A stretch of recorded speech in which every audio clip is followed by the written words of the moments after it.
Selamat pagi Bapak Ibu yang terkasih di dalam Tuhan Yesus. 亲爱的弟兄姐妹们，早上好。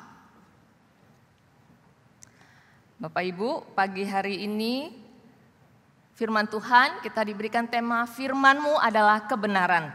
今天早上我们的主题就是你的道就是真理。 Bapak Ibu jangan heran ya, slide-nya agak keanak-anakan karena yang khotbah tiap hari mainnya sama anak-anak. 弟兄姐妹不要惊讶，因为今天我们看在荧幕上有点像小孩子的材料，因为我每天都是跟孩子们接触。 Baik, kita akan membaca dari dua bagian firman Tuhan. Yang pertama dari Yohanes 17 ayat 17. Saya akan membacakannya di dalam bahasa Indonesia. 那我们就要读两段的经文，第一段就是在约翰福音第17章第17节。 Kemudian yang kedua di dalam bahasa Mandarin 2 Timotius 3 ayat 15 sampai yang ke-17. 接下来就是用中文来读提摩太后书第2章第3章第15到第17节。 Bapak Ibu silakan menyimak di dalam Alkitab masing-masing. 请弟兄姐妹就自己看，注意自己的圣经。 Yohanes 17 ayat 17 berkata demikian. Kuduskanlah mereka dalam kebenaran. Firman-Mu adalah kebenaran. 提摩太后书第3章第15到17节，并且知道你是从小明白圣经，这圣经能使你因为信基督耶稣有得救的智慧。圣经都是神所默示的，与教训、读者、使人归正、教导人学义，都是有益的，叫属神的人得以完全，预备行各样的善事。 Bapak Ibu, percaya nggak kalau ada bayi yang baru berusia 2 tahun dipenjara seumur hidup? 弟兄姐妹，你相信吗？有2岁的婴儿，他就是终身的监禁。 Percaya nggak Bapak Ibu? 弟兄姐妹相信吗？ Ya, ada yang geleng-geleng ya, tidak percaya. Tapi itu terjadi Bapak Ibu. 有些人摇摇头不相信，但是这已经发生了。 Di dalam potongan berita di detik.com 30 Mei ya, ada balita yang dikatakan dihukum penjara seumur hidup karena Alkitab. 在5月30日的 The Tick 新闻，有2岁的婴儿，他就被终身监禁了。 Bayi ini baru saja berusia 2 tahun Bapak Ibu, tetapi dia dimasukkan ke dalam penjara di Korea Utara seumur hidup. 这婴儿只有2岁，但是他就在朝鲜那边被终身监禁了。 Kenapa bisa demikian Bapak Ibu? 为什么会发生这样的事情呢？ Karena orang tua bayi ini ketahuan punya Alkitab di rumahnya. 因为这婴儿的父母被发现在他家有一本圣经。 Bayangkan Bapak Ibu, bayi yang masih tidak tahu apa-apa itu harus dipenjara karena Alkitab orang tuanya. 请弟兄姐妹想想，这婴儿就是因为有一本圣经，他在他父母家，他就被送到监狱了。 Bapak Ibu, kurang lebih ada 70.000 warga di Korea Utara yang dipenjara karena percaya kepada Tuhan. 在朝鲜有差不多7万的基督徒，他们就是被送到监狱里，因为他们相信主。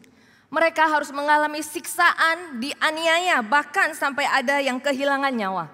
他们受刑苦。 被虐待，甚至于一些他们失去了他的生命。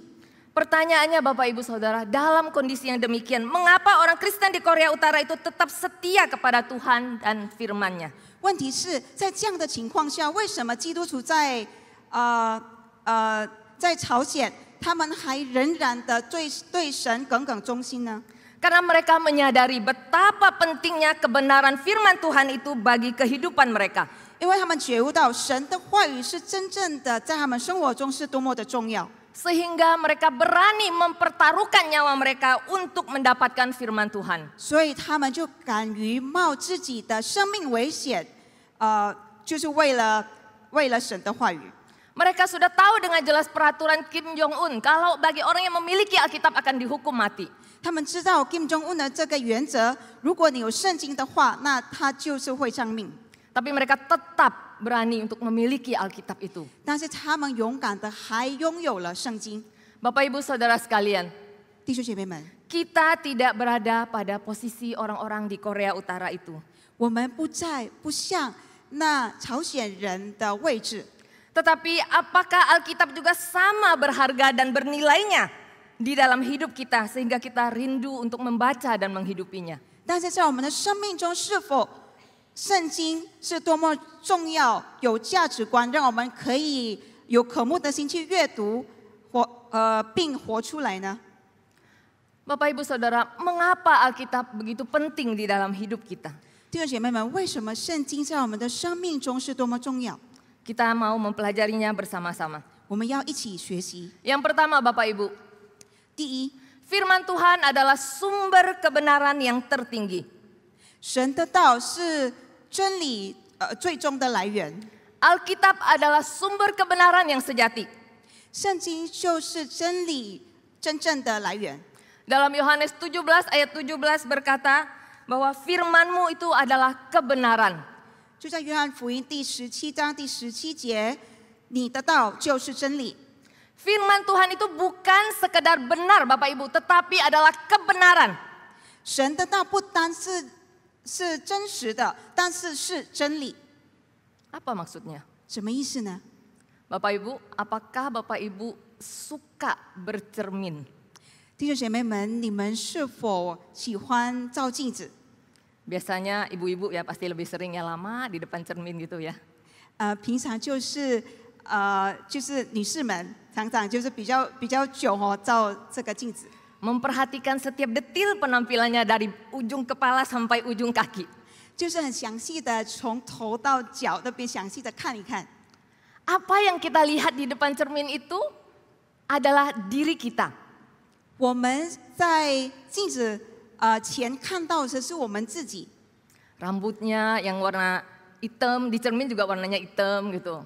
我们的头发是黑的，那镜子的头发也是黑的。 Oh, yang hidungnya mancung, di cermin juga hidungnya mancung. 他的鼻子是高的，那在镜子也是高的。 Tetapi apa yang kita lihat di dalam cermin itu Bapak Ibu, 但是我们所看到的，在镜子所看到的， itu bukanlah diri kita yang benar-benar kita. 那不是真正的我们。 Yang benar-benar adalah kita yang berdiri itu. 真正的我们就是站在镜子前的我们， Itu hanya bayangan yang terlihat. 那就是我们的印子而已。 Nah, Bapak Ibu Saudara sekalian, 弟兄姐妹们， semua kebenaran adalah kebenaran Allah. 所有的真理就是神的真理， All truth is God's truth. 就是所有的真理就是上帝的真理。 Tetapi karena manusia sudah jatuh di dalam dosa, 但是因为人类陷入了最终， maka kebenaran di luar Alkitab sudah banyak mengalami distorsi. 那在圣经外的真理已经被歪曲了。 Sehingga semua kebenaran di dunia ini perlu untuk diuji dan dievaluasi dengan kebenaran firman Tuhan. 所以全世界的真理都必须用神的话语来去检验或者去评审，因为神的话语就是真理。 Karena Alkitab adalah satu-satunya kebenaran yang sejati. 因为神的道，圣经就是唯一的真正的真理。 Nah, apa yang membuat kita yakin bahwa firman Tuhan adalah sumber kebenaran yang tertinggi? 是什么让我们会坚信神的道就是最高的来源呢？ Jawabannya karena firman Tuhan itu datangnya dari Tuhan sendiri, Sang Pencipta langit dan bumi dan juga penebus kita. 答案就是因为那真理是从神自己来的，就是那创造万物的主，我们的救赎主来的。 Paulus berkata segala tulisan diilhamkan Allah. 保罗说，圣经都是神所默示的。 Bapak Ibu perhatikan kata diilhamkan Allah. 我们看这个词，神所默示的。artinya dihembuskan, dinafaskan dan keluar dari mulut Allah itu sendiri. 意思就是说从神的口呼出来的。 Allah lah pengarang ilahi yang memegang kendali penuh, menuntun, mengarahkan, memelihara dan mensupervisi semua tulisan melalui orang-orang yang dipilihnya untuk menuliskan firman Tuhan itu seturut dengan kehendaknya. 神就是那审慎的学者，是他来控制一切，来掌权一切，让写他道的人按照他的旨意，全部就是按照神的掌权底下。 Allah yang merangkai firman Tuhan itu dari Kejadian sampai Wahyu dengan pimpinan Roh Kudusnya. 是神与圣灵的工作，从创世纪到启示录，是神把全部连接起来。 Ketika Allah menciptakan terang, 当神创造光的时候， Allah hanya berfirman, jadilah terang, maka terang itu pun jadi. 神只说要有光，就有了光。 Ketika Tuhan Yesus di tengah-tengah angin ribut di tengah danau, dia hanya perlu menghardik dan berkata kepada angin itu, diam, tenanglah. Maka danau itu seketika menjadi teduh sekali. 当海中有风暴的时候，耶稣只说直被风，向海说住了吧，静了吧，风就停着，大大就平静了。 Lalu ketika Tuhan berkata, akulah kebangkitan dan hidup, barang siapa percaya kepadaku, ia akan hidup walaupun ia sudah mati. 接下来耶稣也说，复活在我，生命也在我，信我的人虽然死了，也必复活。 Maka setiap orang yang ketika dia percaya kepadanya juga pasti akan diselamatkan. 所以每一位信他的也是得了救恩。 Inilah yang membuat firman Tuhan bukan sekedar kata-kata yang mati, Bapak Ibu. 这就是我们可以看到神的话语不是那死的话语， Melainkan itu adalah kata-kata yang hidup, yang berkuasa, yang sanggup memerdekakan kita, mengubahkan kita, memulihkan kita, menghibur kita, menuntun kita dengan hikmat dari Tuhan.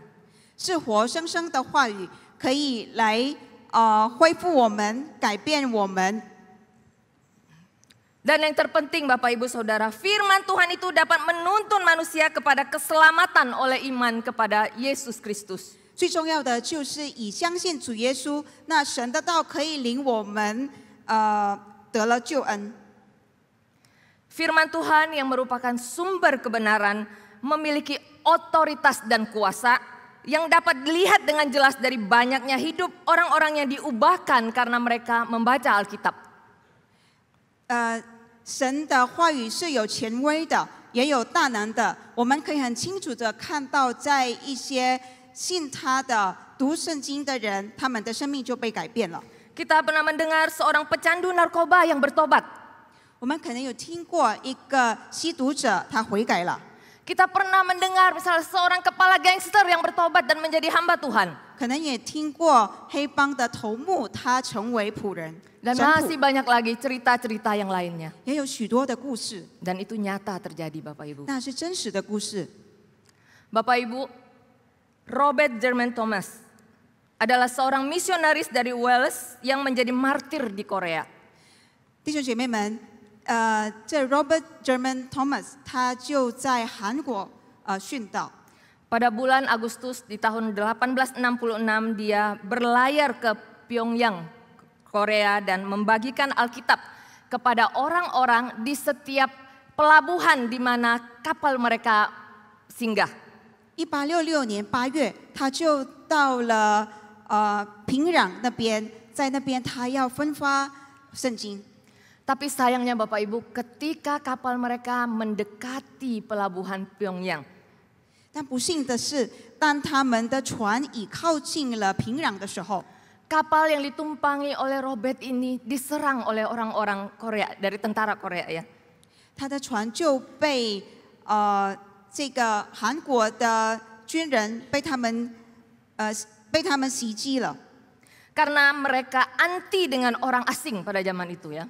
因为他们那时候是排外的军队， Kapal mereka terbakar mulai meledak dan tenggelam. 他们的船就起火爆炸，就沉没了。 Dalam kondisi yang demikian, memaksa orang-orang yang ada di dalam kapal itu harus keluar dari kapal. 在这样的情况下，就逼了每个在船里的人一定要出来。 Dan berusaha untuk berenang menuju ke tepian. 他们就努力的游泳到河边。 Dan Robert pun melompat ya untuk keluar dari kapal. 那 Robert 就从船跳出来了。 Tapi dalam kondisi yang demikian, Bapak Ibu Saudara, dia tidak lupa masih membawa beberapa Alkitab di dadanya sewaktu dia berusaha untuk menyelamatkan diri. 但是在这样的情况下，他还记得把几本的圣经把它带出来了，把它抱出来。 Namun Bapak Ibu, yang menanti mereka di tepian adalah pasukan pemerintah yang sudah siap untuk memenggal siapapun yang membawa atau mengikuti budaya Barat. 但是在河岸等着他们的，就是那政府军队，他们已经预备好要杀死他们，要斩首他们。 Thomas berusaha membagikan Alkitab yang ada di tangannya itu kepada orang-orang di tepian itu. 托马斯他就尽量的把圣经分发给在他旁边的人。 Dan di saat terakhir hidupnya, Thomas berdoa untuk prajurit yang telah mengarahkan pedang dan siap untuk memenggal kepalanya. 最后呢，他就为已经用剑向他要杀他的军队来祷告。 Dan Thomas memberikan sebuah Alkitab kepada tentara itu. 托马斯就把一本圣经给他。 Setelah serangan itu Bapak Ibu Saudara, beberapa orang membawa Alkitab itu ke rumah mereka masing-masing. 袭击以后，有一些人就把圣经带回家了。 Tapi beberapa hari kemudian dikeluarkan sebuah perintah bahwa semua Alkitab itu harus dibakar dan dimusnahkan. 几天以后呢，就有新的原则，就是所有的圣经版本一定要被毁灭。 Hampir semua menaati perintah itu. 差不多每个人都已经顺从了那原则。 Tapi ada seseorang yang tidak membakar Alkitab itu, tapi dia memutuskan untuk menggunakan Alkitab itu menempel dinding-dinding rumahnya, Bapak Ibu sekalian. 但是有一位，他就还收着这一本圣经，他把那个圣经的每一页覆盖了他的墙壁。 Mungkin ya saya tidak tahu ya, mungkin rumahnya dindingnya ada bolong-bolong dikit, jadi lumayan ya pakai Alkitab ditempel gitu. 可能他墙壁有漏洞了，所以他就把那个圣经把它粘在那边。 Seperti kita kalau orang-orang di daerah itu biasa pakai kalender yang gede-gede itu kan ditempel di dinding rumah. 我们在地方人可能常常我们就用那个热力把墙把它粘起来。 Tapi siapa yang tahu saudara, Alkitab yang ditempel di dinding itu dibaca dan membuat dia bertobat. 但是谁知道，就是因为那覆盖墙壁的圣经页，让这个人后来就相信了。 Firman itu adalah kebenaran yang hidup Bapak Ibu Saudara. 神的道就是那活着的道， Yang memiliki kuasa untuk mengubahkan hidup orang. 有全能来改变人的生命。 Apakah kita di sini masih memiliki keraguan akan kebenaran firman Tuhan itu? 我们在这里是否还有疑问？对神的道是真理有疑问？ Sebagai orang percaya kita harus yakin Bapak Ibu Saudara bahwa firman Tuhan adalah kebenaran yang tertinggi. 作为信徒，我们一定要相信神的道就是最终的真理。 Firman itu diwahyukan oleh Allah. 神的道是神自己启示默示的， Dan firman itu harus kita bagikan kepada orang lain. 这真理话语我们也要分享给别人。 Kita juga rindu supaya orang-orang lain boleh mengenal kebenaran itu. 我们也渴慕别人也可以认识这个真理。 Sebagai mahasiswa, sebagai pekerja, sebagai pengusaha, sebagai orang tua di rumah yang sudah menjadi yeye atau nai-nai, sudahkah kita memberitakan kebenaran itu kepada orang-orang di sekitar kita? 成为大学生、企业家或者是工作人员、爷爷奶奶，我们是否也已经分享给我们的孩子、孙子们关于这个真理呢？ Bapak Ibu Saudara sekalian, 弟兄姐妹们， bagikanlah kebenaran itu. 我们就把这个真理分享吧。 Bawalah orang-orang yang belum mengenal Tuhan itu datang kepada Tuhan. 你就带着还没相信主的来到主的跟前。 Bapak Ibu sekalian, gereja Metodis memiliki sekolah. 弟兄姐妹们，我们教会是有学校的。Dan sekolah itu didirikan dengan tujuan untuk memenangkan jiwa-jiwa bagi Tuhan. 建学校的目的就是要领更多人归主。 Sekolah, guru, staf bersama-sama membagikan kebenaran itu kepada murid-murid yang belum mengenal Tuhan. 老师、工作人员，大家都一起努力分享这真理给学生们。 Tidak sedikit siswa-siswi dari sekolah metodis ketika mereka masuk ke sekolah kita, mereka belum mengenal Tuhan. 不少的学生们，当他们进入学校的时候，他们未信主； Tetapi sewaktu mereka lulus, Bapak Ibu sekalian, 当他们毕业的时候， biasanya hamba-hamba Tuhan mengadakan wawancara kepada siswa-siswa ini. 平常神父都会来问他们。 Tidak sedikit dari mereka yang ketika lulus, mereka sudah percaya kepada Tuhan. 当他们毕业的时候，不少人已经接受耶稣了。 Mari kita terus memberitakan kebenaran itu. 来吧，我们一起一直来分享这个真理，这个神的话 Yang 语。 kedua, Bapak Ibu Saudara sekalian, 第二的就是 firman Tuhan sebagai navigasi hidup kita. 神的话语是我们生命的导航。 Navigasi merupakan salah satu aspek penting di dalam kehidupan sehari-hari. 导航是我们日常生活中的重要的一个重要的方面。 Tanpa navigasi yang baik, mungkin kita akan mudah tersesat. 没有导航，我们可能很容易的迷路。 Bapak Ibu Saudara, apa sih navigasi itu? 弟兄姐妹们，这个导航到底是什么？ Navigasi adalah proses menentukan lokasi dan arah yang benar saat bergerak dari satu tempat ke tempat yang lain.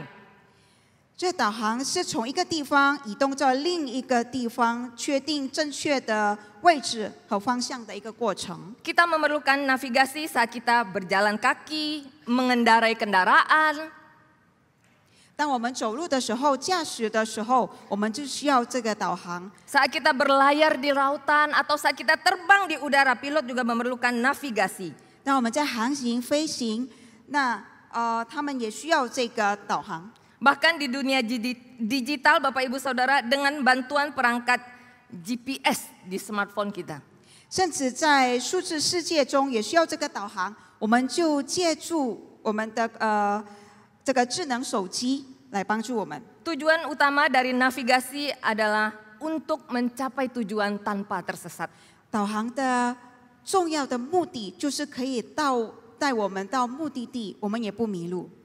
Peta atau kompas itu adalah alat yang penting di dalam navigasi, Bapak Ibu.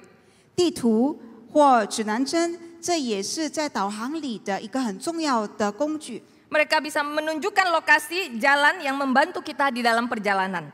他们也可以显示我们的地图位置。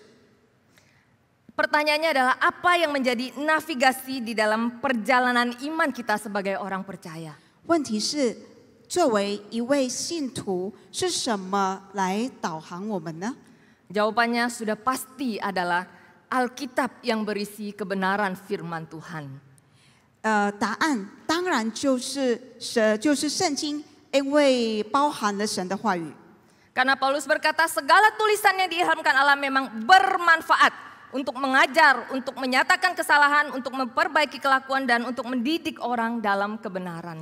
因为保罗说，圣经都是神所默示的，与教训读者，使人归正，教导人学义，都是有益的。 Contoh Bapak Ibu Saudara sekalian. 举一个例子， Di dalam 10 perintah Allah yang dituliskan pada 2 loh batu, 在神的十诫里，就在2个磐石写的十诫里， kita tahu Allah mengajarkan kita untuk jangan menyembah kepada Allah yang lain. 神教导我们不可敬拜别的神。 Sehingga kita tahu, oh kita tidak boleh menyembah Allah yang lain. Tidak boleh ada Allah yang lain di dalam hidup kita. 所以我们知道，在我们的生命中不可以，也不能有别的神。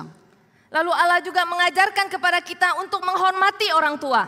神也教导我们要尊敬父母，孝敬父母。 Bapak Ibu Saudara sekalian, kita membutuhkan firman Tuhan untuk menuntun kita di dalam dunia yang sudah tercemar oleh dosa. 我们需要神的道、神的话语来引领我们，特别是在这已经充满了污染、被最充满污染的一个世界。Selama perjalanan kita di dunia ini sebagai musafir, kita perlu membaca, mempelajari, merenungkan, memahami, dan melakukan apa yang diajarkan di dalam kebenaran firman Tuhan. 在我们成为乘客的一个旅途中，我们需要的去读经，我们也需要去学习神的真理是什么。 Karena hanya firman Tuhan yang mampu menjaga kita, menjadi pagar bagi kita, bagi anak cucu kita, agar kita tahu membedakan mana yang benar, mana yang salah, mana yang boleh dan mana yang tidak boleh, sehingga kita dapat hidup di dalam kebenaran.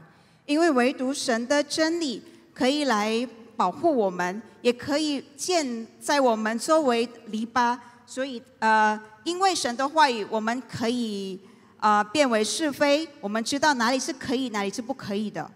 Bapak Ibu sekalian, selama ini saya kalau mau bepergian itu selalu diantar sama suami. 弟兄姐妹们，我平常呢每一天都有我的丈夫，他带我到我要去的地方。 Karena saya tidak tahu jalan Bapak Ibu. 因为我不认识路， Ditambah lagi saya tuh nggak ngerti baca Google Map. 加上我就不懂得读这个谷歌地图。 Jadi ketika mau pergi, saya taunya hanya duduk manis di dalam mobil atau di motor, tunggu sekian waktu sambil ngobrol-ngobrol, tahu-tahu saya sudah sampai di tujuan. 所以平常我就要到一个地方呢，我就好好的坐着在车上或者是摩托车上，那不知不觉就已经到了。 Tapi masalah mulai muncul saudara ketika suami saya sudah mulai pergi keluar kota. 但是问题开始来了，就是当我丈夫他要到外城要出差， Karena suami adalah pembina misi Bapak Ibu, jadi sering pergi. 因为丈夫是短宣的辅导人，所以他常常就要出外景。 Saya jadi kebingungan kalau mau pergi gimana caranya. 我有时候就不知道因为他不在呢，我要去哪里？那我要怎么办呢？ Saya tidak tahu harus lewat mana, naik apa. 我不知道要从哪一条路，或者要乘什么车，搭什么车。 Bahkan kalau disuruh lihat Google Map itu harus belok ke kiri atau ke kanan aja, saya tuh kadang bingung. 甚至当我要看这个谷歌地图的时候，要左拐或者右拐，我都不知道要往哪里走。 Sering diledekin lagi sama suami ya. Kalau diturunin di jalan mungkin saya nggak tahu tuh pulangnya gimana. 那我丈夫就常常他就笑我，如果我放你在路边上，可能你都不知道要怎么去哪里呢。 Tapi akhirnya Bapak Ibu Saudara, saya tidak bisa terus-menerus bergantung kepada dia untuk pergi. 我知道我不能一直依靠我的丈夫，要到哪里，我一直在依靠他。 Akhirnya saya mulai ya memaksa diri mencoba untuk melihat Google Maps.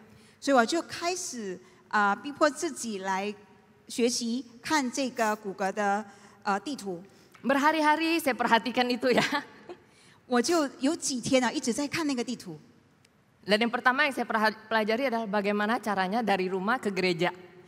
第一最重要的，我看的就是怎么从我家到了教会。 Dari hari Minggu mau ke gereja, dari hari Jumat saya udah lihat Google Map. 星期天要到教会，星期五我开始就看那个地图了。 Saya harus naik apa, di mana, lalu saya harus turun di mana. 我要在哪里搭车，在哪里下车， Naik kereta, terus habis itu nanti sambung Gojek. 要搭火车，接下来要搭这个 Gojek。 Waktu pertama kali saya sendirian, saya itu takut sekali bentar-bentar lihat map. 我第一次一个人的时候，我就在那边很惧怕，一直在看我的地图。 Tapi setelah beberapa kali Bapak Ibu Saudara, 但是我已经经过了几次以后， akhirnya saya mulai mengerti. 后来我就开始明白了。 Oh sekarang saya sudah tahu, oh dari rumah ke gereja saya harus naik Gojek ke stasiun Poris, nanti setelah itu saya turun di stasiun Grogol, lalu saya naik Gojek lagi sampai di gereja. 所以我就知道了，那时候我就要搭车从Gojek 到了这个Grogol 有几个地方，后来我就知道怎么到教会了。 Nah ini mirip dengan kehidupan kita Bapak Ibu kalau saya renungkan. 如果我思想的话，这就像我们生活中是很相似的。 Sebagai orang Kristen, 成为基督徒， setiap minggu kita datang ke gereja. 每个礼拜我们就来到教会， Kita mendengarkan firman Tuhan.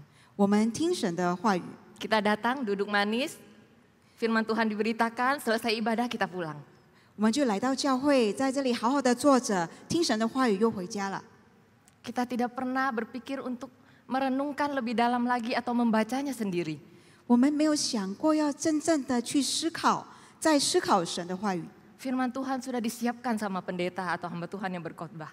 牧师们他们讲到的时候，已经预备好了神的话语。 Di rumah mungkin Alkitab kita itu hanya terletak, teronggok di sana dan tidak pernah kita sentuh. 在家里，我们的圣经可能就放在一边，我们从不打开它。 Sebagai orang Kristen kita menjadi tidak bertumbuh. 成为基督徒，我们就没有成长， Karena tidak cukup hanya seminggu sekali kita datang ke gereja untuk beribadah. 因为每个星期来到教会一次敬拜是不够的。 Kita perlu membaca, mempelajari firman Tuhan ini setiap hari. 我们需要来每一天读神的话语。 Mungkin waktu pertama kali ketika kita baca kita tidak mengerti. 可能我们第一次读的时候，我们不明白。 Mirip seperti saya waktu pertama kali lihat Google Map. Apa ini? Ini ke kiri apa ke kanan? Dia ini gimana ya? 就像我第一次看这个谷歌地图啊，不知道是左边或者是右边。 Tapi ketika kita baca dan baca lagi. 当我们一直读，又再读一遍，再读一遍的时候呢， Kita merenungkannya, kita memikirkannya. 我们思考、思想， Maka firman Tuhan ini yang berkuasa akan berbicara kepada kita. 那全能、大能的话语会对我们说话。 Dan firman ini akan mengubahkan hidup kita. 神的道会改变我们的生命。 Ketika kita menghadapi pergumulan, ketika kita menghadapi masalah, 当我们面对挣扎和问题时， ketika pernikahan kita tidak baik-baik saja, 当我们的婚姻不是在一个好的处境里， ketika relasi kita dengan anak kita, dengan pasangan kita semuanya terlihat bermasalah, 当我们与孩子以我们的配偶的关系不好的时候，有问题的时候， ketika bisnis kita tidak baik-baik saja, 当我们的生意也不好， kemana kita mencari pertolongan? 我们要去哪里去寻找这个帮助呢？ Kemana kita mencari petunjuk? 我们要去哪里找这个方向？导致我们的指示 Firman Tuhan berbicara kepada kita. 是神的道对我们说话， Dia yang akan menuntun kita 是他引领我们， sehingga kita tahu apa yang harus kita lakukan. 所以我们知道要如何的去做。 Bapak Ibu Saudara sekalian, 弟兄姐妹们， firman Tuhan juga terus kita beritakan di sekolah kita. 我们也一直在传讲，在学校里传讲神的话语。 Baik itu sekolah metodis yang ada di Jakarta, yang ada di Sungai Pinyu, maupun yang ada di Sanggau Ledo. 是在雅加达、苏埃比纽或者是桑高雷豆的学校。 Setiap pagi siswa-siswi sebelum memulai kegiatan belajar mengajar, mereka bersaat teduh, membaca dan merenungkan firman Tuhan. 每早晨学习的过程还没开始之前，他们每一天都有这个思想神时间， Bukan 神 hanya 话语的时间。 Bukan hanya siswa-siswi tetapi guru-guru dan staf juga bersama-sama sebelum memulai kegiatan mereka merenungkan firman Tuhan. 不单是学生们，但是老师们也是工作人员，大家都是一起来思考神的话语。 Pagi-pagi jam 6.30 guru-guru sudah berkumpul untuk bersaat teduh bersama. 每早晨6:30，老师们已经聚在一起，他们一起领修。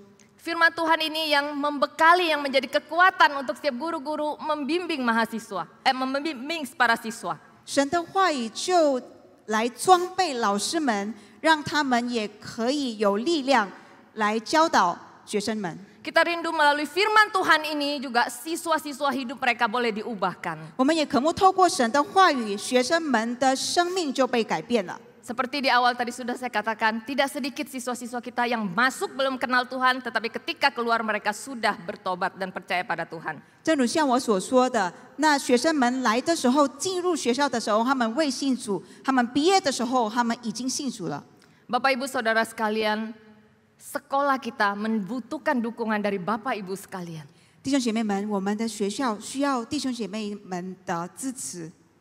Ada banyak siswa-siswi kita, khususnya di daerah Sanggau Ledo, mereka adalah anak-anak yang tidak mampu. 有很多学生们，特别是在汤高雷豆，他们就生活贫穷， Mereka tinggal di asrama. 他们住在宿舍里。Mereka membutuhkan dana untuk mereka tetap bisa bersekolah. 他们需要资金，好让他们可以继续的读书。 Bapak Ibu Saudara sekalian, sekolah metodis adalah milik kita seluruh jemaat Immanuel. 弟兄姐妹们，我们的学校就属于我们每一个弟兄姐妹的。 Apa yang dapat kita lakukan untuk sekolah kita? 我们可以为学校做什么呢？ Dukungan apa yang dapat kita berikan? 我们可以贡献给什么鼓励或者支持呢？ Yang pertama Bapak Ibu, 第一的就是 doakan sekolah kita. 我们为学校祷告， Doakan semua kepala sekolah, semua guru dan siswa yang ada di 3 lokasi. Baik itu yang di Jakarta, di Sungai Pinyu maupun di Sanggau Ledo. 我们为这3个地方学校，就是在雅加达、上高雷德或者 CBU 的校长、老师、学生们祷告。 Doakan supaya melalui sekolah ini anak-anak bisa mengenal Kristus dan menjadi pribadi yang bisa memberkati keluarga, bangsa dan negara kita. 我们也祷告，透过学校，那会成为这学生们，也是成为我们国家的祝福。 Selain memberikan dukungan doa, kita juga bisa memberikan dukungan daya. 除了我们祷告以外呢，我们也可以给这个权利。 Bapak Ibu mungkin yang merasa terpanggil untuk menjadi guru, kita bisa melayani di sekolah kita. 如果弟兄姐妹们有负担来当老师的话，可以在学校里服侍。 Bapak Ibu juga kalau yang memiliki waktu bisa menjadi mentor rohani atau pembimbing kelompok kecil bagi siswa-siswa kita. 如果弟兄姐妹有时间的话，也可以成为这学生们的属灵导师。 Yang ketiga Bapak Ibu, 第三， kita bisa memberikan dukungan berupa dana. 我们也可以在资金方面来支持他们。 Kita memberikan dukungan beasiswa bagi siswa-siswi yang ada di Sanggau Ledo. 我们也给了在上高瑞德的学生们奖学金， Masih ada sekitar 105 anak yang butuh beasiswa. 还有105名的学生，他们需要这个奖学金。 Bapak Ibu kita rindu mereka bisa tetap sekolah di sana dengan kecukupan secara dana untuk mereka sehingga mereka boleh terus dibina agar hidup mereka boleh diubahkan. 我们也渴慕让这学生们，他们有足够的资金，好让他们可以继续的读书，让他们的生命也被改变了。 Kita rindu Bapak Ibu Saudara, firman Tuhan dinyatakan. 我们渴慕神的话语彰显出来。 Kita rindu kebenaran yang tertinggi itu diberitakan kepada semakin banyak orang. 我们渴慕那最高的真理，就是可以分享给很多人。 Mari kita pakai hidup kita 让我们来使用我们的生命， untuk memberitakan kebenaran itu. 来分享这真理。 Mari kita berdoa. 我们一起祷告。